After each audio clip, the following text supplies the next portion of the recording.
Gracias. Muchas gracias, muy amable. Un sincero agradecimiento a la doctora Karen Vargas por haber hecho posible mi presencia aquí y con ella todo el Colegio de Abogados de Costa Rica. También muy sinceramente agradezco a mi querido amigo el doctor Valerio, a los compañeros de mesa y a mis estimados colegas y amigos de la Universidad Nacional de Colombia. Faltó saludar al profesor Pinto, que por ahí debe estar buscando pelea en alguna parte, pero bueno, sigamos adelante porque el tiempo apremia. Bueno, quisiera con este tema que ha sido enunciado de manera tan juiciosa, la persona como objeto de investigación y la dignidad humana como diferencia, quisiera arriesgar una hipótesis, siquiera, y emplear los 19 minutos 37 segundos y medio en tratar de defender esa hipótesis, que es muy sencilla. El incorporar la dignidad de la persona en el contexto de la investigación clínica no solamente tiene relevancia a nivel personal, institucional, sino que también tiene relevancia científica.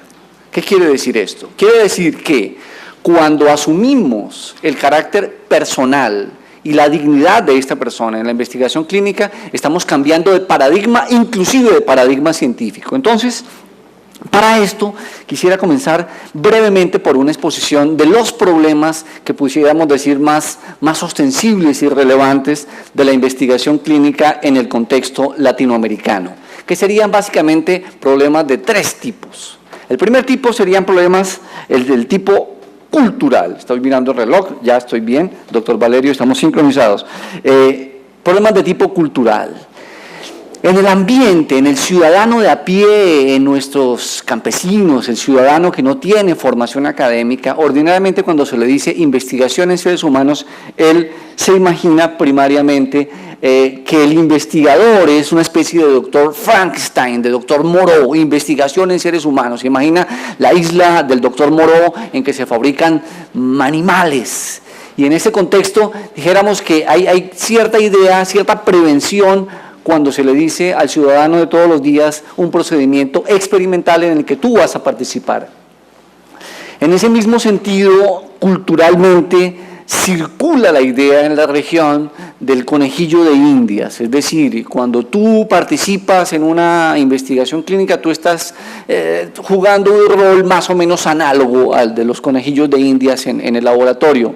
Y por último, no nos digamos mentiras, institucionalmente también fluye mucho mal sentimiento respecto de algunos profesionales de la salud respecto de quienes hacen investigación.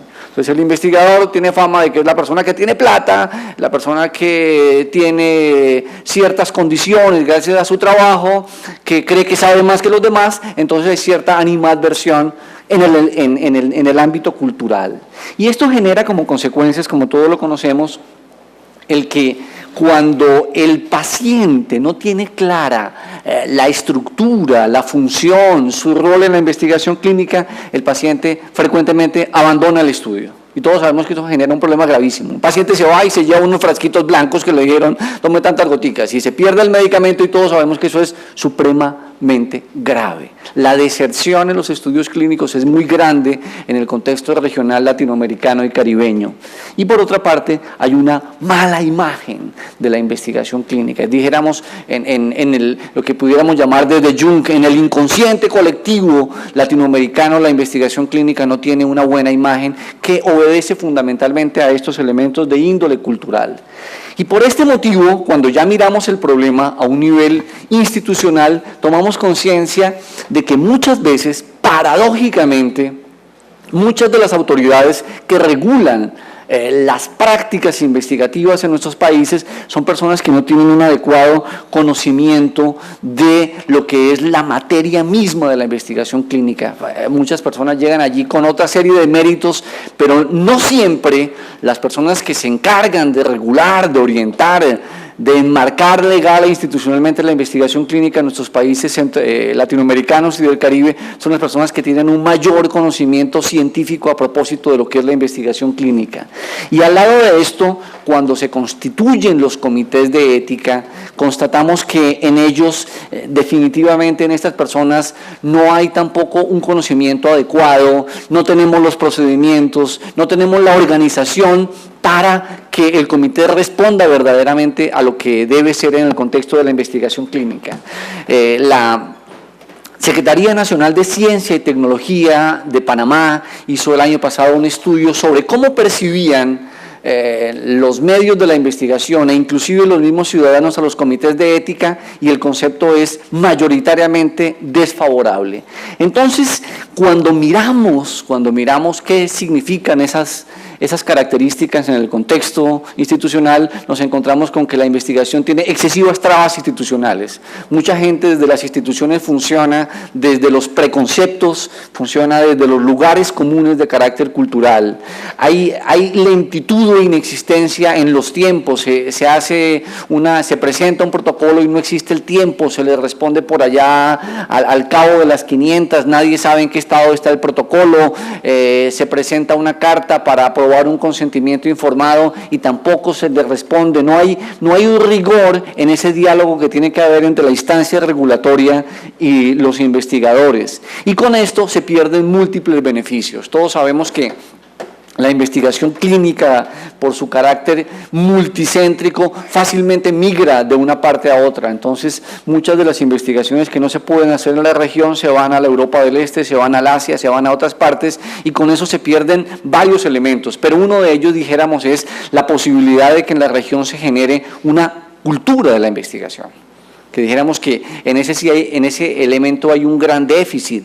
El problema de la investigación en nuestro medio cultural latinoamericano no hay que pensarlo solamente de la relación con las farmacéuticas, sino prioritariamente en que esa transmisión de información, esa transmisión de tecnología sirve en última instancia para que se genere en nuestro medio una cultura de la investigación que tanta falta nos hace. Y todos esos elementos, cuando se conjugan, nos enfrentan a un fenómeno que todos conocemos, y es que nuestros estados en Latinoamérica y el Caribe le dedican exactamente 0 pesos, 0 colones, 0 dólares, 0 bolívares a la investigación en nuevos medicamentos y en nuevos tratamientos. Es decir, el Estado no invierte nada, no valora en absoluto.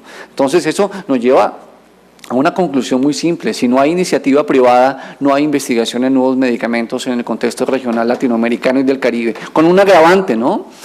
Anteriormente se tenía la absoluta certeza de que un medicamento investigado por allá en China servía para todos los seres humanos, porque ya, como todos somos igualitos, eso le va a servir a todo el mundo. Hoy en día, gracias a la farmacogenómica, la cual voy a hablar a continuación, se sabe que las poblaciones tienen cierta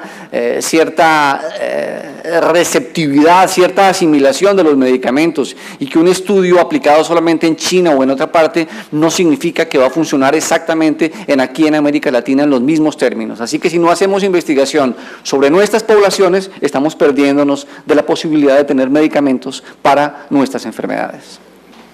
Frente a ese hecho también hay problemas de tipo ético. No quisiera redundar en ellos porque ya mis compañeros que juiciosamente han manifestado eso, pero tampoco nos digamos mentiras. Hay muchos médicos que obran antiéticamente, ¿sí? Hay muchos médicos que no ven al paciente, que funcionan fundamentalmente por el aspecto económico. Hay una ONG que se llama SOMO, que tiene una serie de denuncias. Esta es particularmente atractiva porque es de un país latinoamericano y dice lo siguiente: en un estudio que se hizo, ninguno de los 137 pacientes fue objeto de un proceso de consentimiento informado. Se falsificaron por lo menos 80 firmas. Los que firmaron dijeron no conocer el contenido del documento ni el objeto del estudio, y 13 pacientes fallecieron. Así que hay unas fallas éticas también ostensibles.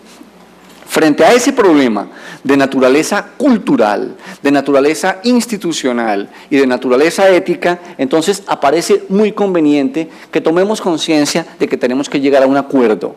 Y ese acuerdo, ese mínimo básico, nos lo facilitan las éticas del discurso, las éticas deliberativas, las que también se llaman éticas de mínimos. Y pudiéramos decir, cuando hablamos ya de la dignidad humana, y es lo básico, el elemento esencial, al cual podemos nosotros llegar como acuerdo, es que estamos tratando con seres humanos y que esos seres humanos son dignos, y que como seres humanos dignos tenemos que tratarlos como tales. ¿Por qué? Porque de una u otra manera, si constatamos de que al no haber investigación clínica, no habrán nuevos medicamentos que respondan a nuestras necesidades específicas, pues tenemos que hacer investigación. Es imperiosa la necesidad de hacer investigación, pero partamos de ese supuesto, sobre todo recordando lo que acabo de decir, la inversión cero por parte de los estados en investigación, en nuevos medicamentos y en tratamientos. Entonces, desde esa constatación de la dignidad humana como elemento básico, tendríamos que decir que este concepto de dignidad humana es un concepto que, si bien es cierto que se remonta a la antigüedad, no es menos cierto que es un concepto que se desarrolla formalmente en la modernidad. Así como la antigüedad fundó la ética en el cosmos, los estoicos, los epicúreos, así como el medioevo fundó la ética en la persona de Dios, en la versión islámica, en la versión judía, en la versión católica, la modernidad funda la ética en la persona. Y cuando funda la ética en la persona, y con eso adhiero al comentario que hacía el doctor Jorge anteriormente, acuña el concepto de dignidad humana, que es un concepto amplio, es un concepto difuso. Y una de sus múltiples variables, uno de sus múltiples componentes, pudiera ser este que nos presenta Kant allá en la crítica de la razón práctica, y es que la dignidad humana tendría como una de sus manifestaciones el que se trate al ser humano como un fin en sí mismo y no como un medio para otros fines. Obviamente esta máxima del imperativo categórico no agota la noción de dignidad humana, pero es un trazo fundamental. Es decir, en el contexto de la investigación clínica debemos tener en cuenta que la persona que está allí es un fin en sí mismo, no es un medio para llegar a otros fines. Por eso, cuando ya hablamos en la mecánica misma de la investigación clínica, tendríamos que decir que hay un espacio privilegiado para que esta dignidad humana sea tenida en cuenta, sea respetada, sea promovida. Y ese espacio privilegiado se llama el proceso de consentimiento informado. Y cuando hablamos de proceso de consentimiento informado, coloco subrayado el término proceso. ¿Y por qué lo coloco subrayado? Por un hecho. Porque en el contexto de la investigación clínica, nosotros tradicionalmente venimos identificando el consentimiento informado con la firma del documento. Y ahí hay un error terrible, es decir, el paciente ya fue consentido, sí, ¿por qué? Porque ya firmó. Cuando les hablo a mis estudiantes de esto, les digo, mire, eso es tan grave como si uno reduce el matrimonio a la firma del acta matrimonial, ¿sí? Quítale todo antes al matrimonio, quítale todo después al matrimonio, y el matrimonio es la firma del acta matrimonial. Ya cuando uno va al matadero y estampa su firma, ¿sí? Diríamos, es tan grave lo uno como lo otro, es decir, es reducir un proceso, una dinámica interactiva, un conjunto de encuentros, un conjunto de interacciones, de diálogos, una transmisión de información, es reducirlo simplemente al hecho de estampar una firma sobre un papel. Sobre todo sabiendo que en la relación entre el equipo de investigación y la persona no hay una relación horizontal. Entonces la persona no pregunta, no dice, ¿entendió? Sí, la persona quiere simplemente terminar esto, y punto, se acabó. Entonces, frente a esta relación no horizontal, el identificar la firma del documento sería poco más o menos que un acto criminal, un acto que no reconoce la dignidad de la persona humana. Entonces tendríamos que decir, si el proceso de consentimiento informado, como lo menciona la buena práctica clínica, viene dado por esas interacciones, por esa comunicación, por ese trato personalizado y horizontal, por ese trato respetuoso, esa incorporación de la dignidad humana en ese proceso de consentimiento informado tendría dos efectos muy importantes dentro de la investigación clínica de cara a los problemas que acabo de mencionar.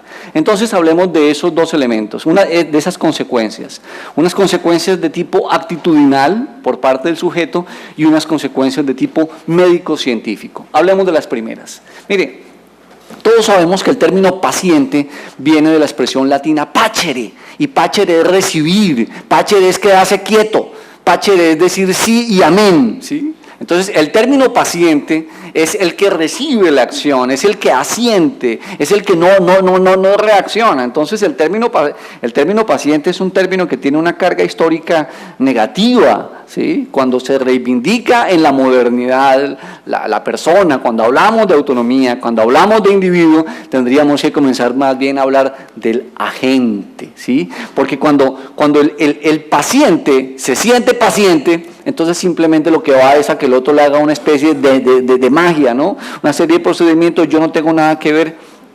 Un doctor que nos antecedió en el pasado panel hablaba del ejercicio físico, ¿no?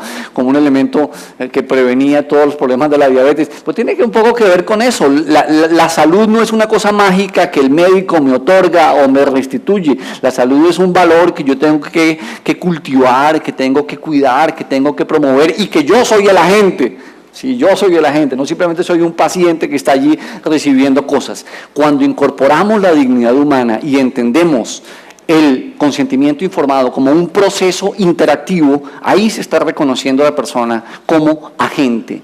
Y eso significa que en última instancia va en esta relación que siempre es vertical, comienza a horizontalizarse. Nosotros los ciudadanos desde todos los días tenemos cierta vergüenza para hablar de ciertas cosas, ¿sí? Si a uno le preguntan por colores, texturas, si a uno le preguntan por ciertas cosas, uno se ruboriza, ¿sí? Pero son cosas muy relevantes en el contexto de la investigación clínica y muchos de los eventos adversos pasan por alto simple y llanamente porque uno como paciente no abre la boca. ¿Y por qué no abre la boca? Por esa relación vertical en que no se le reconoce como agente. Entonces, eso ayudaría mucho más a la determinación de los eventos adversos. También tiene una incidencia fundamental en la permanencia en el estudio, ya lo decía en los problemas al comienzo. La deserción de los estudios clínicos es muy alta en nuestros pacientes, mucho más si tiene que venir de lejos, mucho más si tiene que andar en canoa o tiene que desplazarse en bus por largo tiempo, mucho más si se trata de un niño, entonces que el padre tiene que traer a la consulta. Entonces, en ese sentido, la permanencia en el estudio se puede beneficiar. Y por último, hay un elemento clave y es que con esa incorporación de la dignidad humana y que haga que el consentimiento informado sea un proceso y no sea simplemente la firma del documento, se genera una visión positiva tanto del investigador como de la actividad investigativa misma. Siempre digo que cuando uno como paciente, uno va a un consultorio, uno entra a la sala de espera y ve unos cuadritos allí, ¿sí? Unos cuadritos enmarcados. En algunos consultorios hay muchísimos, en algunas clínicas hay muchísimos, pero uno no sabe si ese es un diploma de subespecialización en una prestigiosa universidad o es un diploma de un curso de media mañana en un hotel de la localidad. Uno no sabe. Lo que sí percibe uno, lo que sí percibe uno es ese rapport que se llama del ambiente médico, esa magia, esa energía, eso que se transmite muchas veces sin palabras, esa valoración que tiene la persona respecto de la otra. Y con esto caemos en los efectos de tipo médico-científico, ¿sí? Los avances en farmacogenómica y en farmacogenética han aclarado contemporáneamente una interacción muy importante entre la base genética, el ambiente y el medicamento. ¿Qué significa esto? Esto significa que antiguamente se hablaba taxativamente de enfermedades de carácter genético, de enfermedades de carácter biológico y enfermedades de carácter psíquico. Esas barreras cada vez son más difusas porque no es posible pensar independientemente el medicamento de la base genética y del ambiente en el cual se desarrolla el individuo. Y en este sentido, el caso de este señor que ustedes lo conocen bien, que es el señor Craig Venter, el dueño de Celera Genomics, que es la empresa dueña del proyecto Genoma Humano, el señor Venter se mandó a hacer su genoma y en su genoma no aparece el gen de un melanoma y el señor padece de un melanoma y el gen no está allí. Y a contrario en su genética, en su genoma, sí está el gen del Alzheimer y el señor no tiene ningún síntoma de Alzheimer a la edad que tiene. Y esto simplemente es un ejemplo de los millones que se pueden poner en el sentido de que no hay una determinación fundamental de la estructura genética respecto de la expresión de los genes en las enfermedades. Eso no es una determinación precisa. Y que el ambiente y que el tipo de relaciones, las emociones, los sentimientos que se generan son fundamentales en lo que pudiéramos llamar una medicina mucho más integral. Entonces, por eso todos sabemos que en el contexto de la investigación clínica el efecto placebo tiene cada vez una relevancia mayor, porque toda la disposición psíquica, toda la disposición anímica, toda la disposición emocional tiene un fortísimo papel en la prevención de las enfermedades y en la recuperación de la salud, ¿cierto? En ese sentido, un paciente que se deprime psíquicamente también se inmunodeprime, y el paciente que tiene una buena disposición frente al tratamiento es un paciente que reacciona y que asimila mejor los medicamentos. Entonces, en ese sentido, incorporar la dignidad humana significaría que la empatía, la buena comunicación, la confianza, el afecto generan mejores efectos terapéuticos, y allí estamos en un nuevo paradigma. Es decir, tiene tanta importancia para la farmacocinética y para la farmacodinámica, la misma estructura de la molécula, como el tipo de relación que se genera con el paciente en el contexto del estudio clínico.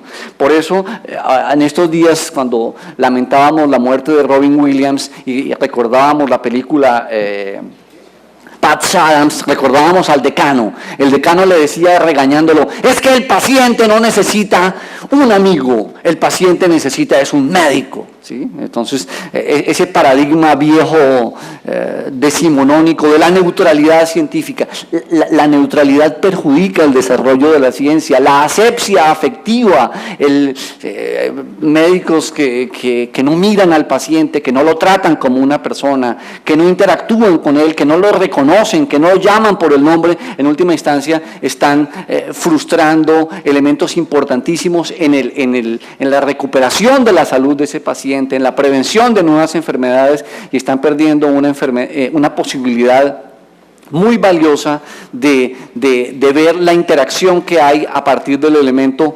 psíquico, emocional, actitudinal, cómo interactúa eso con la molécula.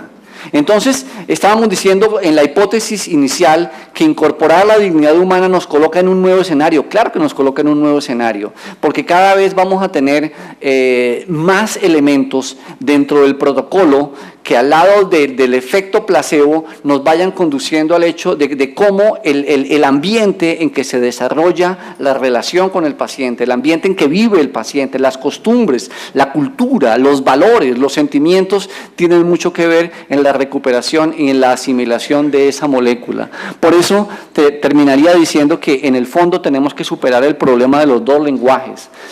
En los equipos de investigación a veces creemos que porque hablamos todos el castellano, estamos hablando el mismo lenguaje, y eso no es cierto, porque mientras que el equipo de investigación está pensando en términos técnicos, científicos, y su lenguaje es el de los datos, el de la farmacocinética, el de la farmacodinámica, el paciente está pensando en términos afectivos, está pensando en su felicidad, en su proyecto de vida, en qué va a pasar con sus hijos, si va a poder seguir teniendo sexo con su pareja, cuántos años va a vivir. Tenemos dos lenguajes que tenemos que encontrarlos para que en última instancia se humanice la medicina y podamos dar un paso a ese paradigma en el cual la dignidad humana tiene un papel muy relevante. Les agradezco por su atención y terminamos a tiempo.